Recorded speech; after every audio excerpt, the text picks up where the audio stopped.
Actually मैं सच बताऊं तो ये पहली फिल्म थी जो मैंने साइन की थी गली बॉय के पास, जैसे कि मैंने पहले कहा। और what inspired me was the people who I always looked up to, जिनके साथ मुझे हमेशा काम करना था।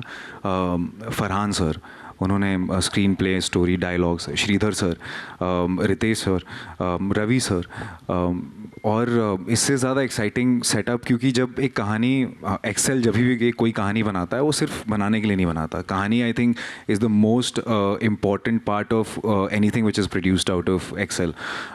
सो the story is what actually I connected to. The story is what I really loved, and I wanted to do it, and the people who are making it, and to just, I think I was I got lucky with that I got such a big film, and especially right after Gully Boy, just one film old, that too not the lead guy, supporting actor in that, and to just mount such a big film. I think it's Ritesh sir and Farhan sir who actually had shown faith in me. ये मतलब मेरा से कहूँगा, अगर इतनी बड़ी film कोई आपके पास लेके आता है तो मतलब ये तो मेरा सौभाग्य है, मुझे ऐसा लगता है। I was waiting for the right project to work on. मेरा मेंटालिटी हमेशा से ऐसा रहा है कि I never believed in doing taking up work for the sake of it. It has to be something that calls out to you. It has to be a good team. So when Yudhra came my way, I was like, everything from the makers to Ritesh, Farhan, to Ravi sir, I was like, this is fantastic. Plus it had Sid, and it was a genre I'd never done before. So it felt like the perfect film to come to Bollywood with. My character is, she brings the soft part to the film. क्योंकि इतने मर्द है, इतनी action है, that she brings the tenderness, the much needed feminine energy, the softness, the cuteness to the film. It is just beetroot juice for me.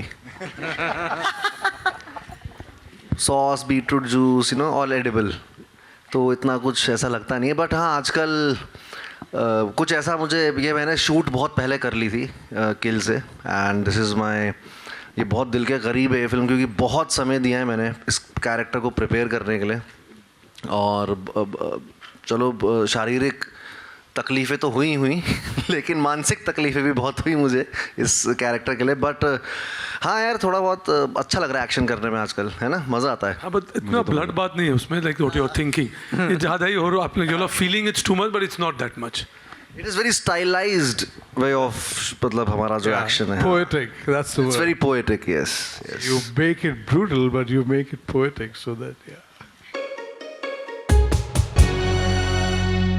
देखिए, मेरे लिए action हमेशा ड्रामा से रूट होता है। एक्शन कभी भी मेरे लिए वो नहीं रहा है मज़ेदार जिसमें बस लोगों को मार रहे हैं। उसके पीछे एक पर्पस होना चाहिए, उसके पीछे कुछ एक मतलब एक हर्ट होना चाहिए, उसके पीछे कोई कहानी होनी चाहिए। और I think the biggest action hero we've ever had, as the documentary sir has produced, is Mr. Amitabh Bachchan. जब मैं दीवार देखता था बचपन में, तब मुझे लगता था यार ये एक्शन फिल्म है, लेकिन अगर आप देखेंगे ध्यान से तो उसमें सिर्फ एक ही एक्शन, लेकिन हर एक सीन ऐसा होता है जैसे लगता है कि यार अब कुछ होगा, अब कुछ होगा, अब कुछ होगा। जैसा कि जाव साहब ने भी कहा था, मैं उनके काफ़ी इंटरव्यूज़ भी देख रहा था कि काफ़ी कैरिकेचरिश हो चुका है वो एक्शन का जो एक इमेज है एंग्री यंग मैन का, क्योंकि सबने वहाँ से उठा के उसको कैरिकेचर कर लिया, बेमतलब में लोगों को मार रहे हैं, बेमतलब में चीज़ें हो रही हैं, just for the to get the eyeballs, just for the effect. But in this film there is a lot of depth, and that's what I connected to. अगर मुझे ऐसी ही एक्शन फिल्म होती जिसमें मुझे बस स्टंट्स करने हैं या उछल कूद के मारना है या लोगों को मारना है और बस एक सिक्स पैक दिखा के हीरो, एक मेरे लिए वो मज़ेदार नहीं होता है कभी भी। हमेशा मेरे लिए वो एक इंटेंसिटी, एक एंग्स्ट, एक कहीं ना कहीं से जो होता है ना, वो एक आग होनी चाहिए अंदर, और भले अगर वो मारे भी नहीं। और जैसे कि बच्चन साहब का हमेशा आंखों में होता था, वो आंखों से फाइट करते थे, और लात तो बाद में, लंबी लात भी है तो लात तो बाद में लगती थी, लेकिन उनकी आंखों से जो गोलियां लगती थी वो कुछ अलग ही थी। सो मेरे लिए वो सबसे I think supreme action hero है। पैंडमिक में शूट कर रहे थे तो आसान नहीं होता है, because it's never easy to put people together and shooting an action, especially in those time.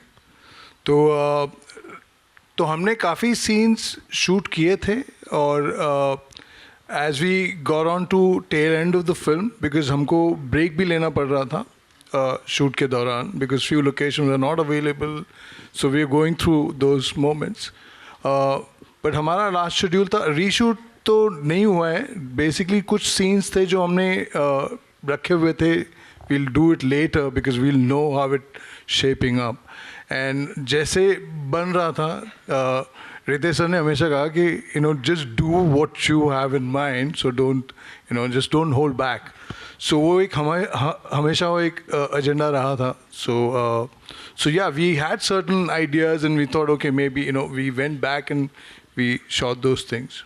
Yeah, so I think it's not जो आप बोल रहे हो एक restriction हुआ करता था कि you can only shoot with certain number of people and I think जब हमने पूरी फिल्म को edit पे देखा by that time Sid had already moved on to some other film उनका look change हो गया था so we had to wait for that and I think जो action के जैसे अगर एक set piece action होता है तो it's easy कि it's just a set piece action and ये हो गया but because there's a narrative in the action there's a very strong emotional story which you आपको ट्रेलर में अब उसका एक झलक लगा होगा कि भाई इसे के जो आपका जो काम आपके बाप ने कंप्लीट कर पाए आपको करना होगा within that you have to complete that emotion so for that in the climax which we all felt after seeing the edit that you needed some more to create the emotion to be complete so that is the reason that we had to wait and do it so this is not that oh हमने film देखने के बाद एक action sequence add कर लो there was nothing like that.